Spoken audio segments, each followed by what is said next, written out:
el doctor Enrique Fermín. Él es presidente de Unión y Progreso en la ciudad capital de Caracas, además de coordinador político de este partido. Muy buenos días, bienvenido. Buenos días, muchas gracias por la invitación. Gracias a usted por estar acá presente. El Partido Unión y Progreso ha presentado en días recientes, tienen un proyecto en referencia o en respuesta al proyecto de ley de ciudades comunales o de Estado comunal que ha propuesto la bancada del oficialismo dentro de la Asamblea Nacional. Quisiéramos conocer parte de ese proyecto, cuál es la respuesta que se está dando desde el partido, así como su posición a este tema que está en el seno de la Asamblea Nacional actualmente en debate. Sí, lo primero que quiero plantear es que el tema de las ciudades comunales se ha planteado como un problema maniqueo, en el sentido de que quien está en contra del proyecto de ley oficialista pudiera interpretarse que está en contra de la participación de las comunidades.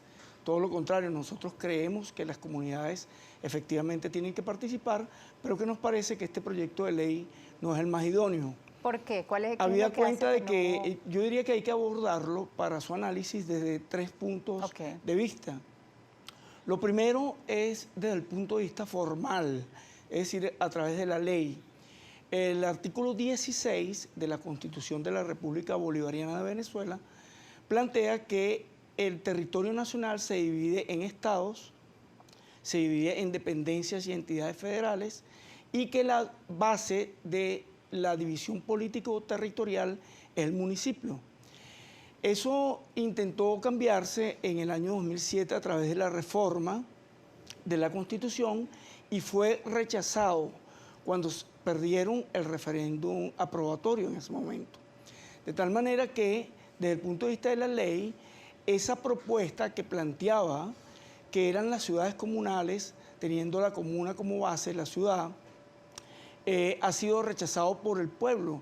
Y según la Constitución, en el artículo 5, la soberanía reside en el pueblo. Si ya fue rechazado en un referéndum, lo que se esperaría es que por lo menos este proyecto fuese sometido también a referendo aprobatorio.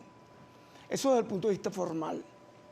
Desde el punto de vista político-ideológico, es un proyecto caracterizado por una ideologización, diría yo, en el sentido de que en su exposición de motivos, como en los artículos 1 y 5, se plantea que el objetivo fundamental es la creación del Estado socialista.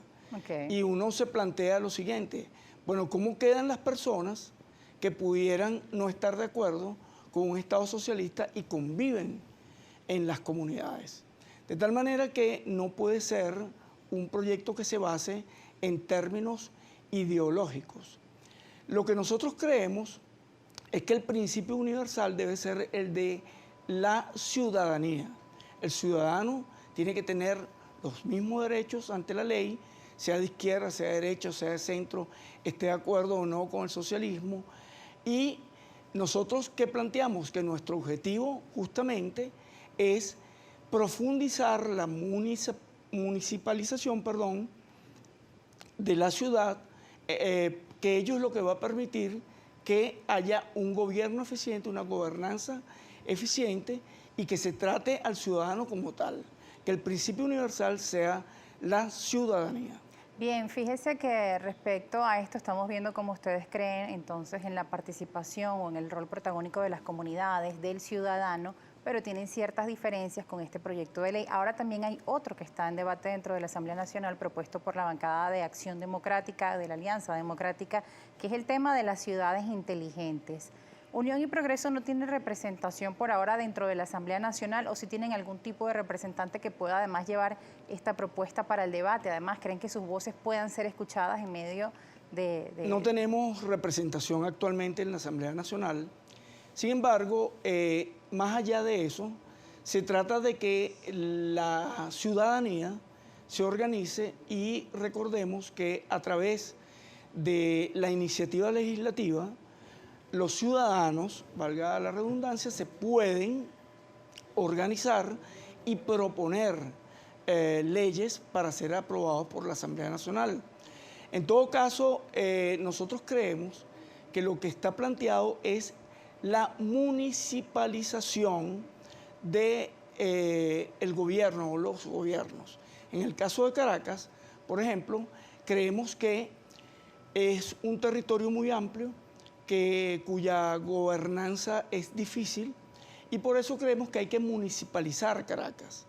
Caracas debería, en buena lid, ser dividida en varios municipios y perseguir más eficiencia. Más allá de los actuales. Más allá de los actuales. Por ejemplo. Correcto. Bueno, por ejemplo, para poner un ejemplo, la parroquia Sucre de Caracas es tan grande que ella misma pudiera ser un municipio. La parroquia de Macarao, por ejemplo, pudiera ser un municipio, Caricuao. Entonces nosotros creemos que hay que buscar que hayan estructuras funcionales municipalizando Caracas, que eso tiene que tener una mancomunidad para garantizar que el espacio territorial sea bien gobernado, hay una funcionalidad en los servicios públicos y además restituir la alcaldía mayor, que sería la mancomunidad entre los municipios del Estado Miranda y de Caracas. Fíjese, doctor Fermín, muchas veces la misma población quiere también ser parte de la resolución de sus problemas, sí, pero ya tenemos mucho tiempo escuchando el tema del rol protagónico de la población. ¿Qué elemento haría falta para que esto pueda ser efectivo? Porque ya las comunidades muchas veces se han organizado en mesas técnicas del agua, mesas técnicas de la luz, consejos comunales. Muchos se abstienen de participar porque toman el Consejo Comunal además como un organismo con ideología política. Es correcto. Otros, sin embargo, igual siguen participando. De hecho, la semana pasada teníamos un representante del Foro Atillano que él hablaba de la importancia de la participación en todo mecanismo que exista dentro de las comunidades para tener allí una voz y una representación. Sin embargo, muchas veces la gente siente que sus denuncias o todo lo que plantean en estas reuniones vecinales o de comunidades no son escuchadas o no tienen finalmente una respuesta positiva.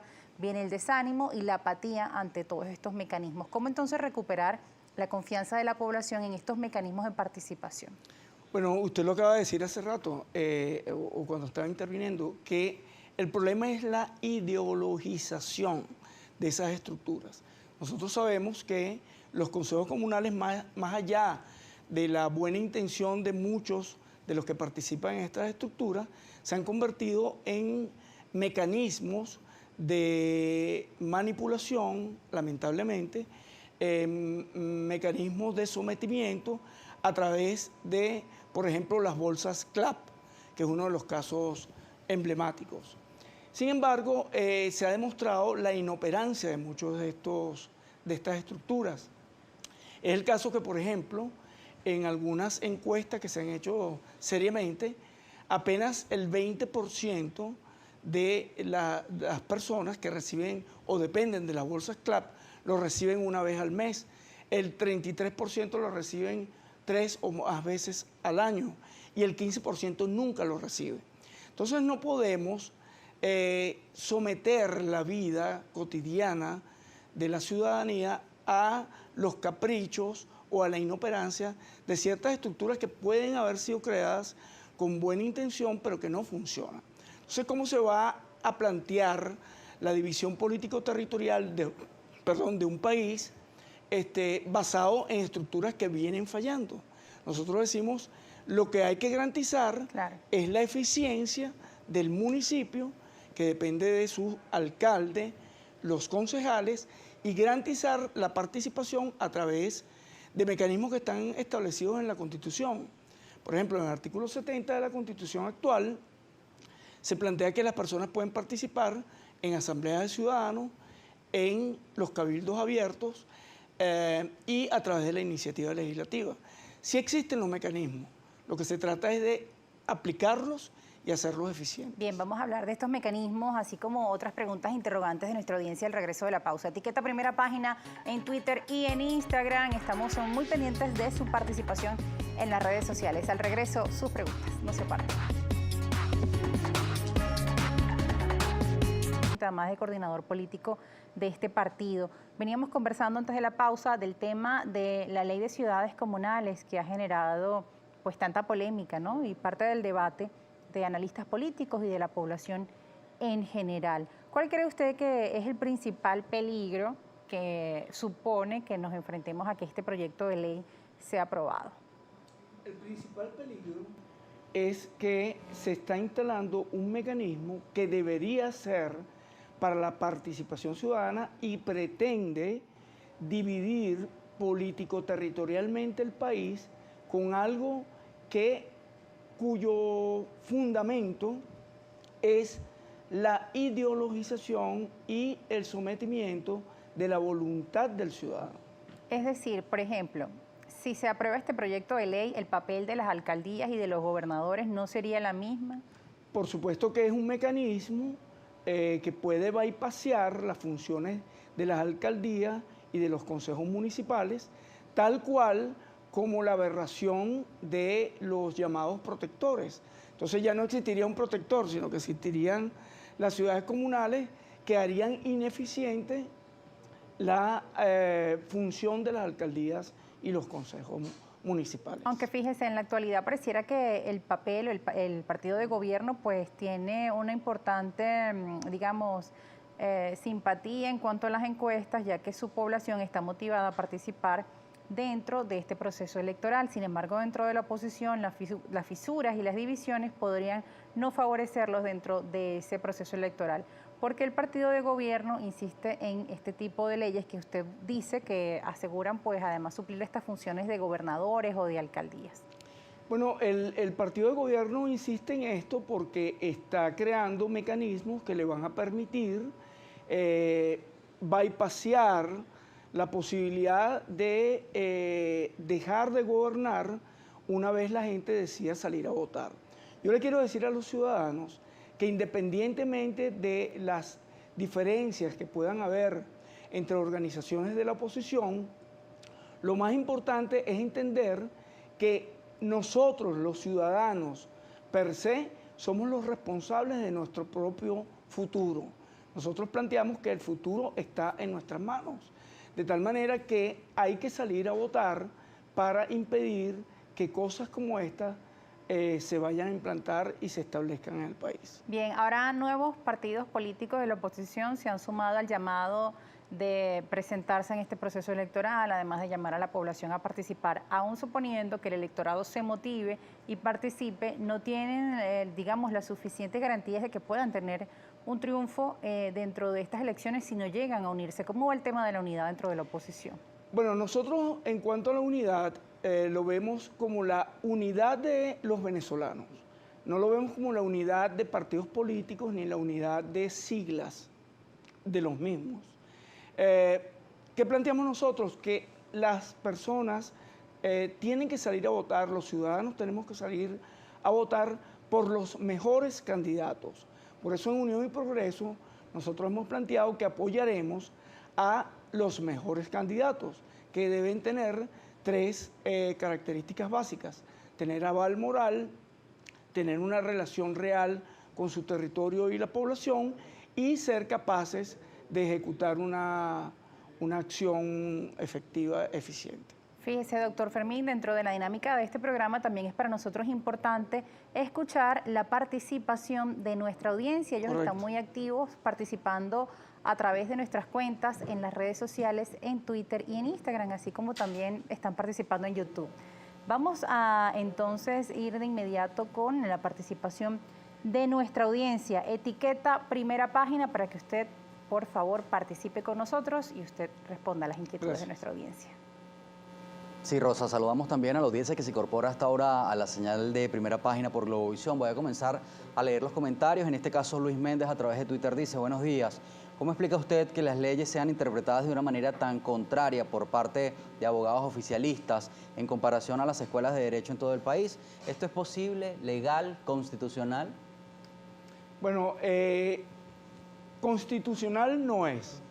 Es una interpretación sesgada de las leyes. Acabo de decir en el principio de la entrevista que ya desde el punto de vista formal esta propuesta fue rechazada en el referendo aprobatorio del 2007, de tal manera que intentar imponerlo ahora es simplemente develar una concepción sesgada y hegemónica del poder.